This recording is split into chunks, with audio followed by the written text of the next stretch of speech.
What's up, guys, and welcome back to another episode of Entitled People. Hope you're all doing awesome today. And as usual, it's time to check out some more Reddit posts, so let's get into it. Entitled ex-landlord demands I leave behind the washer and dryer I paid for. So for the past 2 years, I lived in a small apartment building. The apartment didn't have a laundry room for the building when I moved in, but did come with hookups for a washer and dryer in the apartment. So I bought them myself because I work for a wildlife sanctuary, and I get pretty dirty during my work. Just the other day I had to chase down and wrestle one of our wild boars, Bacon. We didn't name him that, he came with that name, who loves to escape his pen and thinks it's funny to play chase. It got me completely dirty. I was covered in grass stains and mud, so I very much needed them. My boyfriend and I just got engaged, and since my lease was up, I moved into his house with him. I finished moving everything out of my old apartment yesterday, and I thought nothing about taking my washer and dryer with me as I had bought them. My boyfriend had some, but they were old and kept breaking down and were costing too much to have fixed. Well, I woke up this morning to multiple missed calls from my old landlord. I left my phone number and new address in case any mail was delivered to my old place. I called him back and he asked me why the washer and dryer were gone. I explained that I took them with me. He started freaking out, saying that he had put that the place had a washer and dryer in the ad for the place. Apparently, I have raised the rent due to them. He started to demand I bring them back, because the new clients he has set up to move in and had already signed the lease are not interested in the place without them. He even threatened to call the police if I don't take them back. I got angry and told him that I would do no such thing, reminding him that they belonged to me. I bought them and I still had the receipts from when I bought them, as well as a text to him when I moved in that explained I was buying them myself. He again threatens to call the police.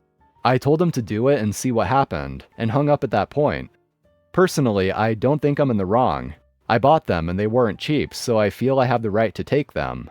My boyfriend is on my side, but today the coworkers said they think I'm the a-hole for not telling the landlord I was taking them. In my opinion, that should have been obvious. I paid for them. Why would I leave them? Well, my landlord went through with calling the police, because they showed up today. Honestly, nothing really noteworthy happened. I explained to them what was going on and showed them the receipt for the washer and dryer, as well as the text from the landlord I had from when I told him I was buying them. The cops took my statement and left. My boyfriend's father is a lawyer and he is going to be contacting the landlord and sorting everything out. He advised me not to respond to said landlord anymore for the time being. My idiot racist neighbors and the petty revenge before we moved. We once had neighbors that, from the day we moved in, absolutely hated us. We never even met them, but they made our lives hell in every way they could. We had moved to that area, putting my grad school and our big life plans on hold to look after my mother-in-law who had stage 4 cancer. The neighbors were garbage people and just awful to us. They never did anything illegal per se, but every petty thing you can think of to make our lives crappy, they did. For example, our water hose was on their lawn after I watered my roses by just about 2 inches. It was coiled mostly on our side, but I wasn't done watering, and just stepped into the house for a few minutes for a lunch break. While I was inside, they cut the 2 inches off it that was on their property and threw it in our yard, but left the rest of the hose that was on our side. Absurdly petty. They had never even met us or spoken to us. Finally, after about 2 years of this, I was talking with my across-the-street neighbor about it, and she told me they were treating us that way because they thought we were, quote, illegals. I'm Native American and my spouse is Hispanic, but they thought we were both Mexican. I asked her why they thought we were from Mexico, and she said, before we moved in, some of our forwarded mail accidentally ended up in their box, and it had, quote, your Mexican address on it. New Mexico. We are from New Mexico. These idiot racists thought we bought a home in an upscale neighborhood in coastal California with cash, and we came straight from Mexico to do it, so we must be part of a cartel and here illegally. They had concocted this whole narcos scenario because my husband's last name is Lovato. It's not, but a similar old Hispanic last name widely used.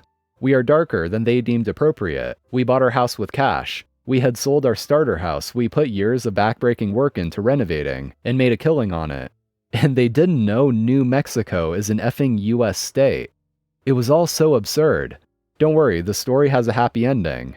When we moved out after my mother-in-law passed, I wrote them a long letter telling them how embarrassingly stupid they are, and how they were giant a-holes for making what was already a hard time on my husband, who was dealing with the slow death of his mother, a highly respected physician in the area, so yeah, not an illegal cartel member, an even worse time, so I hope they're proud of themselves. Then we stole their cat. About the cat, they neglected him and left him outside covered in fleas, and fending for himself day and night, in the terrible heat of summer without water and in the freezing cold of winter without shelter. The cat had already moved in with us because we actually cared for it and took care of his medical needs. In my book, you treat your cat like crap and you didn't microchip him, he's mine. So one good thing came from our time there, and he's napping in the windowsill right now. Edit to clear some confusion up. I don't think they honestly thought we were Mexican cartel, because that's just too stupid. But maybe I'm giving them more credit than I should. What they told my neighbor was something like, I bet they're part of the cartel or something. We looked up their house on public records, and do you know they paid cash for it? And with their last name and being from south of the border and all, definitely illegals. She said they went on to say how sketchy we looked. We look like normal Gen Xers. Not really sure what she meant by that, but I can guess. Neighbor extends driveway onto our property, admits fault and does nothing. Note, in the province of Ontario, the only legal and recognized land surveyor is an Ontario Land Surveyor, OLS. Your brother-in-law, who knows how to work a transit, just isn't qualified. I moved from the Toronto area back up north in 2007. In 2008, we bought a home on a 4-acre forested lot from the original owner. Through conversations with the original owner, I remembered him muttering something about how the neighbor to the north had their driveway awful close to the property line. I thought no more about it until later that fall. Our neighbor's house was built slab on grade, and the builder must have messed up or not properly installed any drainage for the gravel pad. Every time it rained, they had water into their ground floor. An inconvenience, to say the least, but not my problem. That is, until the neighbor rented an excavator and had a deep ditch dug all along the side of his driveway, dumping all of the rocks and spoil from the excavation onto our property. We also lost a number of trees, these all mature black maple sugarbush trees. I was getting concerned. We had problems with a jerk neighbor in Toronto and ended up having to get a survey and put up a fence. I wasn't going to lose any sleep worrying about it this time. Call for a surveyor and get this over with. It turns out the OLS firm I called were the ones who surveyed the development when it was built 10 years earlier. They had no trouble mapping out how and where the neighbor's driveway for over 100 feet now arced up to 12 feet onto our property after the extension. Never mind the rocks and dirt in the bush beyond that. I sent a registered letter with a copy of the survey and a polite letter to our neighbor. With registered, you have to sign to pick it up. They received it, but did not respond. I waited a month and then sent another registered letter. That one wasn't picked up and was returned to me. Yeah, that should work. If I don't receive the letter, everything will just go away. In way of explanation, the neighbor was a successful local businessman, and in smaller communities, some of them tend to think that they're a bit special and can make their own rules. I learned from the jerk neighbor in Toronto that there's not much point in trying to discuss things personally. We have a system. Let's use it. The next letter that's sent to them is from our real estate law firm. They know the right language to use and how to get someone's attention. Surprise! That one not only gets picked up, but we receive a letter from their lawyer. They freely admit that they're at fault and will make everything right. Except they don't. They don't do anything. For the next 3 years. Absolutely nothing. I started receiving expert advice from some of my friends. OP, you should fix it at your own cost and then sue them for that amount. Well, what if they claimed they could have fixed it a lot cheaper, or I did a bunch of things that weren't needed? OP, you should charge them for all the trees they cut down and make them replace them. Yeah, but we do live in the forest, and trees aren't really hard to find. In fact, we cut down trees that get too big too close to the house. It's not like we're in the big city. I decide to do nothing. After the angst and sleepless nights with the jerks in Toronto, I decide to just wait it out.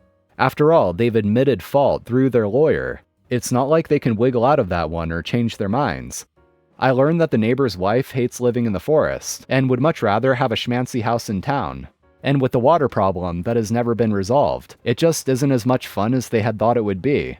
4 years later, what I was waiting for, a realtor's for sale sign in front of their house. I stop and take a picture of the sign so that I have the phone number of the listing agent. I call them as soon as I get off work. Hi, this is OP. I see you're listing a property at such and such. You may not be aware of this, but your client is trespassing on my property. Of course, the neighbor can't pretend this isn't true, and now they have to clean up the mess to our satisfaction before the property can be sold. The 5-yard dump trucks ran for close to 3 weeks. They hauled load after load after load of topsoil. It had to be dumped, spread out, and compacted. The driveway had to be dug up and pulled back to the property line, and all that filled in as well. At the end, it was all seeded with the understanding that it will eventually go back to being forest. OP, is it okay now? Not quite yet. It looks like there's still a lot of work to do. All the weeping tile, rocks, and piles of dirt were removed as well. Not a job easily done and very time-consuming. Don't get mad. Wait, then get even. I mean, it's great and all that it worked out in the end for OP, but they honestly waited way too long to do anything about it. OP actually just let this guy get away with it for several years, so I wouldn't exactly call that getting even. Leaving a fake positive pregnancy test in the bathroom to catch my husband's mom snooping. My mother-in-law moved in with us a month ago. I began to notice my stuff in the bedroom being touched. Furniture rearranged, stuff moved, etc. I felt like I was going crazy because my husband is the only one who has access to the bedroom, and he doesn't usually touch nor come near my things. I figured it must be his mom walking in and snooping on my personal things. I told my husband, and he said his mom would never. I had a huge hunch but couldn't install a camera in the bedroom to catch her in the act. So I got me one of those fake positive pregnancy tests and threw it in the bedroom's trash can. Note, the trash can was placed in the corner near the closet. Literally the next day after I got to work, I got tons of calls and texts from my in-laws congratulating me for my pregnancy. My husband came over to my workplace and was all worked up about it, asking since when was I pregnant and why didn't I tell him. I asked about how he found out, and he said his mom found the positive test in the trash can in the bedroom. I asked if his answer just confirmed that she's been snooping in the bedroom all along. He had a realization moment, but demanded we stick to the bigger issue. I said there was no bigger issue because the positive test was fake, and this whole thing was done to expose my mother-in-law's snooping. He was not convinced. He had me take an actual test right in front of him, and he was livid, asking how could I lie about such a thing, and break his mom's heart since I know very well that she longs for grandkids. I got a lot of crap because of this from him. His mom and family are now calling me a liar and a manipulator. And that's all for today, guys. Thank you for watching. I appreciate it. Drop a like if you enjoyed and subscribe for more. Take care. I'll see you next time.